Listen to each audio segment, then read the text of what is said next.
예, 지난 주차에 이어서 우리 이번 주차에서는 로지스틱 리그레션 라이브 베이즈를 거쳐가지고 서포트 벡터 머신을 한번 배워보도록 하겠습니다. 서포트 벡터 머신은 사실은 아직까지도 사람들이 많이 이용하고 있는 그런 클래시파이어 모델이 되겠습니다. 그래서 점점 더 우리 옛날 모델에서부터 우리가 최근에 사용하고 있는 모델까지 오고 있는데요. 한번 서포트 벡터 머신이 어떻게 구성되어 있는 모델인지 한번 살펴보도록 하겠습니다. 그래서 이번 주차는 우리 서포트 벡터 머신 자체에 대해서 한번 알아보고 그 다음에는 서포트 벡터 머신을 우리가 사실 아무 에러가 없이 들어오는 케이스에 대해서 한번 설계를 일단 해보고요. 그 다음에 사실은 현실은 그렇지 않지 않습니까? 에러가 존재하죠. 그럼 에러가 있는 케이스에 대해서 좀 더 로버스트하게 동작할 수 있는 그런 서포트 벡터 머신에 대해서 만들어 보고요. 그 다음에 마지막으로 서포트 벡터 머신이 요즘에 그 명성을 얻게 된 이유가 바로 커널 트릭이라고 하는 부분이 있는데 그 커널 트릭이라고 하는 부분까지 우리 배워보고 한번 맞춰보도록 하겠습니다. 자, 서포트 벡터 머신 이 자체 설계에 대한 내용을 먼저 배워보도록 하겠습니다.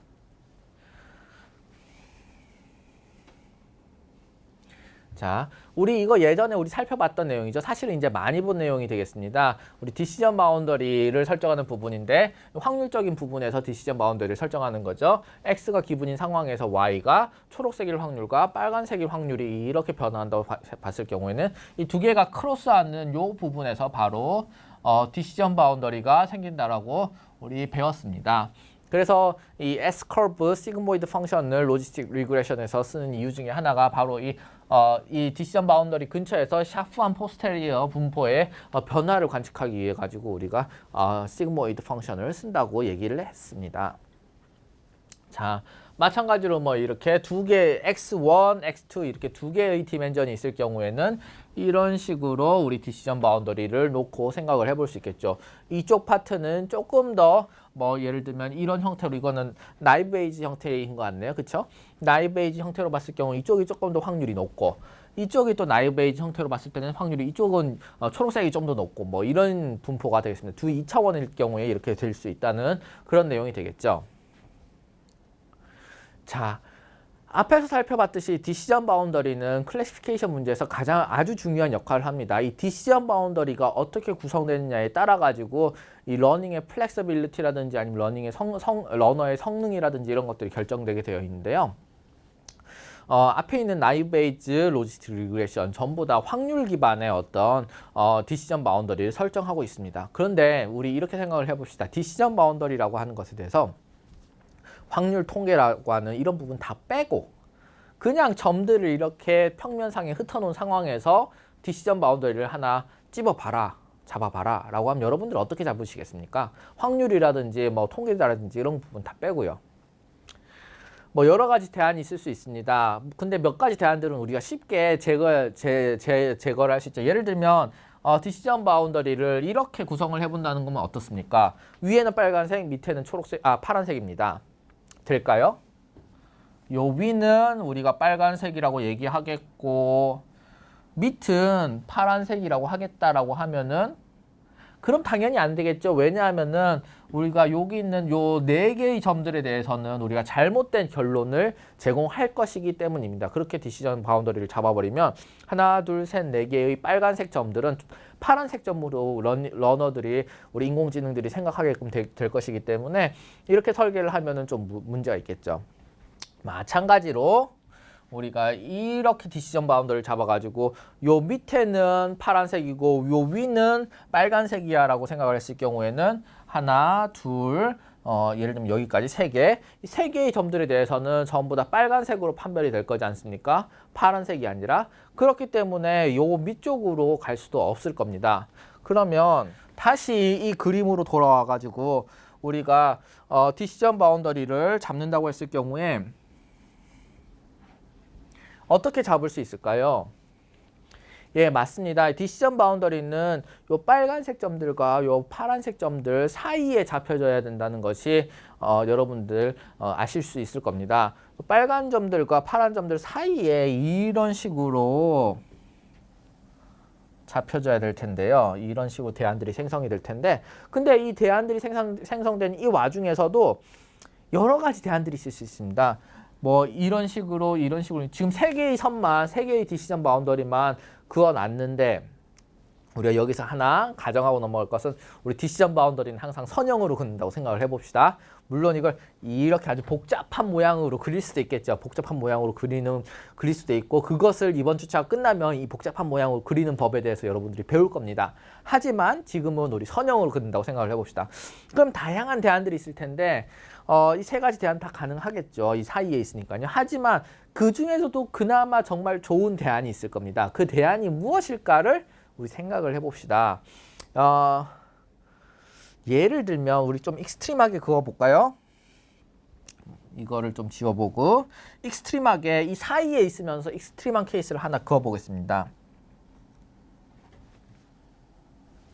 자, 이렇게 디시전 바운더리를 설정할 수도 있을 거고요. 하나 더 그어볼까요?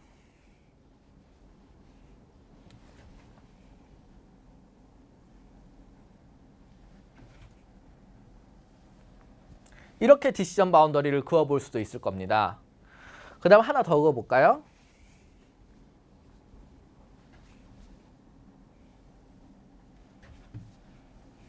자, 우리 연두색으로 그려진 거, 그 다음에 파란색으로 그려진 거, 그 다음에 빨간색으로 그어진 것이 있는데 어떤 디시전 바운더리가 더 좋아 보입니까? 이 셋 중에서 어떤 게 제일 좋을까요? 예, 맞습니다. 우리 파란색이 사실은 좀 더 좋은 디시전 바운더리라는 것을 알 수 있습니다. 왜 그럴까요? 왜냐하면은 자, 여기서 보면 이 빨간색 같은 경우에는 여기에 아주 밀접하게 붙어 있죠. 또 마찬가지로 파란색 부분에 여기 아주 밀접하게 붙어 있습니다. 그 말인즉슨 만약 이 점들 근처에 또 다른 점들이 있었을 경우에는 그 점들은 이 바운더리를 넘어갈 수도 있다는 거겠죠.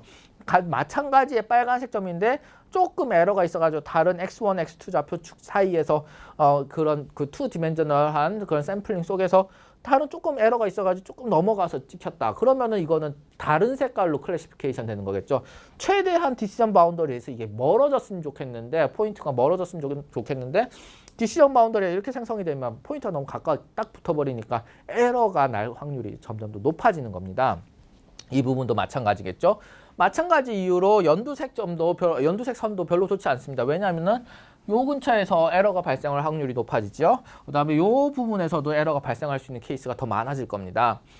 즉, 이 점들 사이를 가운데로 딱 관통하는, 최대한 가운데로 딱 관통해가지고 양쪽에서 최대한 멀리 떨어져 있는 가운데 선이 바로 최적의 디시전 바운더리가 될 것입니다. 그것을 우리가 이 파란색 선으로 지금 표시를 한 건데 제가 손으로 막 그린 거여가지고 기울기가 딱 맞거나 바위 절편이 딱 맞거나 그러진 않겠죠. 하지만 우리가 최대한 이 인공지능을 활용해가지고 이렇게 가운데를 딱 넘어가는 그런 선을 찾아내야 된다는 것이 이 디시전 바운더리, 이 확률 이런 거 생각하지 않고 이 2디멘셔널 상황으로 딱 봤을 경우 그런 디시전 바운더리가 되겠습니다. 자, 그러면 우리 어떻게 이 가운데를 탁 관통하는 점을 찾아볼 수 있을까 하면 우리가 그냥 손으로 이렇게 슥슥슥슥 하다 보면은 몇 가지를 찾아볼 수 있을 텐데요. 이렇게 찾아볼 수 있을 겁니다. 자, 봅시다. 우선 요 두 개의 점 사이에 빨간색 두 개의 점 사이에 이렇게 쑥 해가지고 선을 하나 그었다고 합시다. 그리고요, 요 선과 평행하게 쭉쭉쭉쭉쭉쭉 평행하게 내려오면서 쭉쭉쭉쭉 해가지고 파란색 점을 만나는 또 다른 선을 딱 그었다고 생각을 해봅시다. 이렇게 파란색 선을 딱 그었습니다. 그러면 이 두 개 사이에 걸리는 다른 점은 없고요. 이게 가장 최근 이 프론트 라인 최전선에 딱 모여져 있는 그런 점들 3개가 되는 것이죠. 요 점 3개가 되는 것이죠. 맞습니다. 이렇게 되어 있는 상황에서 우리가 이 두 개의 평행한 선 사이의 가운데 선을 그은다고 생각해 봅시다. 그게 바로 여기서 보면 연두색 선으로 나타나 있는데요. 그것이 바로 이렇게 있습니다. 그러면 요 세 개가 이렇게 평행하게 나가는 선이라고 생각을 해봅시다. 그러면 이 세 개의 선, 즉 여기 가장 외곽에 있는 두 개의 선 사이가 여기가 가장 맥시마이즈 되어 있고 그다음에 이 가운데 디시전 바운더리는 양쪽과 등분할해가지고 등분할해가지고 이렇게 되어 있는 디시전 바운더리 선이 되겠죠. 네, 맞습니다. 이렇게 되어 있는 상황을 우리가 만들 수 있다고 하면 뭔가의 메커니즘에 의해서 만들 수 있다고 하면은 그러면 디시전 바운더리를 만들 수 있을 것이고요. 디시전 바운더리를 만들 수 있을 것이고요. 이거 이외에 더욱 다른 선을 그어가지고 이것을 그 거리를 더 맥시마이즈해서 늘릴 수 있는 케이스가 없습니다. 왜 그럴까요? 예를 들면 이 평행으로 이렇게 나가는 선 자체의 밴드를 이렇게 뭐 옮긴다든지 이렇게 옮긴다든지 이렇게 하면은 그러면은 아까와 같이 뭐 이쪽에 가까워진다든지 아니면 이쪽에 가까워진다든지 이런 디시전 바운더리가 이 선들 사이에 가깝게 만들어지는 그런 현상이 생깁니다.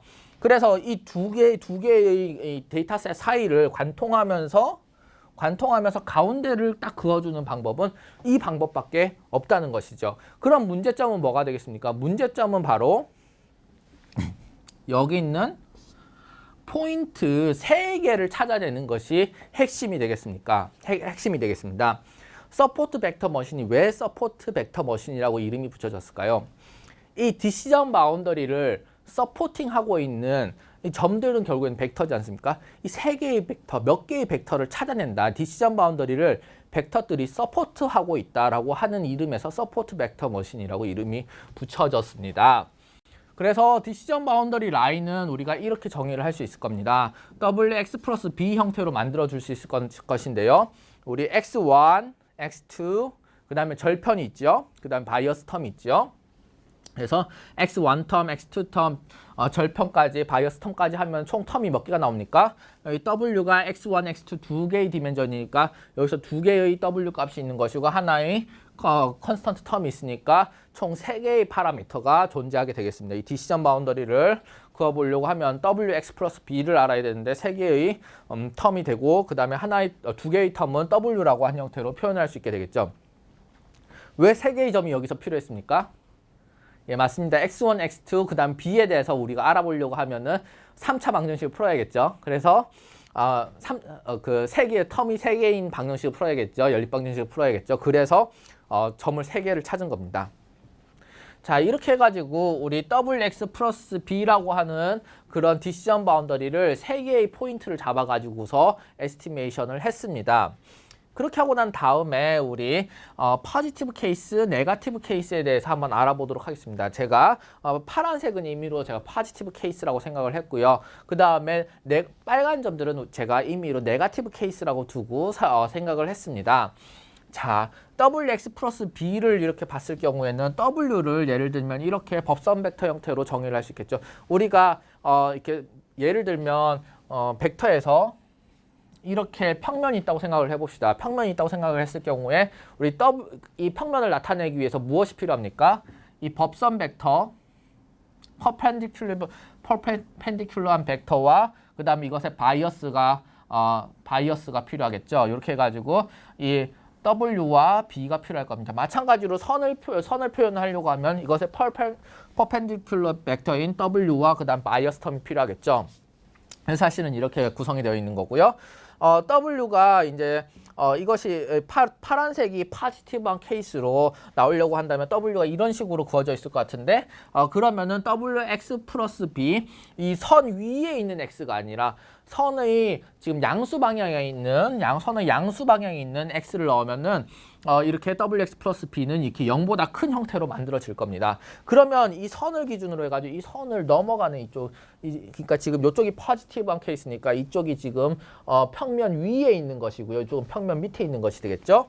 그래서 그런 케이스는 WX 플러스 B는 0보다 작게끔 이렇게 만들어질 것입니다.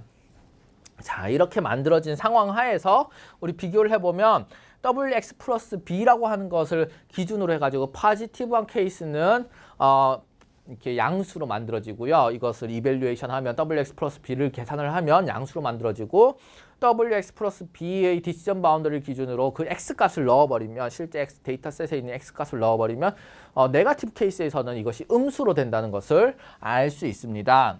그래서 이 가상의 디시전 바운더리를 기준으로 했을 경우에 포지티브, 네거티브 케이스가 이렇게 기호가 달라진다는 것이죠. 그것을 우리가 포지티브 케이스는 플러스 1의 형태로, 포지티브는 이 부분을 좀 지우고 할까요?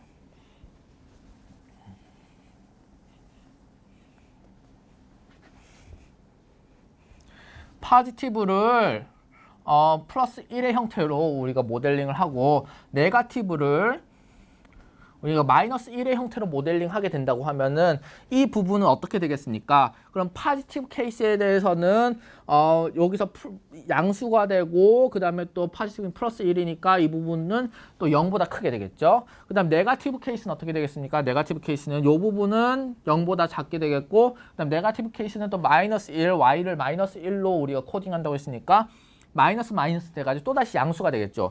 즉 컨피던스 레벨을 이렇게 포지티브, 네거티브 상관없이 이런 식으로 계산을 할 수 있고, 이것은 항상 양수가 될 것입니다. 자, 그러면 우리는 이 컨피던스 레벨을 최대한 높여주는 것이 우리의 목적이 되는 것이겠죠. 컨피던스 레벨을 최대한 높여주는 것이 우리가 목적이 되겠습니다. 자, 여기서 우리가 하나를 더 정의하고 넘어갈 텐데, 마진이라고 하는 것이 있습니다. 마진은 딴 건 아니고 여기 요 선과 디시전 바운더리와 디시전 바운더리에서 가장 근처에 근접해 있는 두 개의 점을 이렇게 두 개나 아니면 다른 데이터셋이 존재하는 그 평행인 선 사이에 이 구간 길이를 요 부분을 바로 마진이라고 하겠습니다. 즉 요 부분 직각으로 내려오면 요 길이가 즉 마진이 되는 것이죠. 마진을 이렇게 한번 정의를 해보도록 하겠습니다. 클로지스트 포인트와 그다음 디시전 바운더리 사이의 값을 말합니다. 사실은 이 점 위에서 디시전 바운더리와 디시전 바운더리와 점 사이를 계산하는 것인데, 어차피 평행이기 때문에 이렇게 계산해도 상관이 없겠죠. 맞습니다.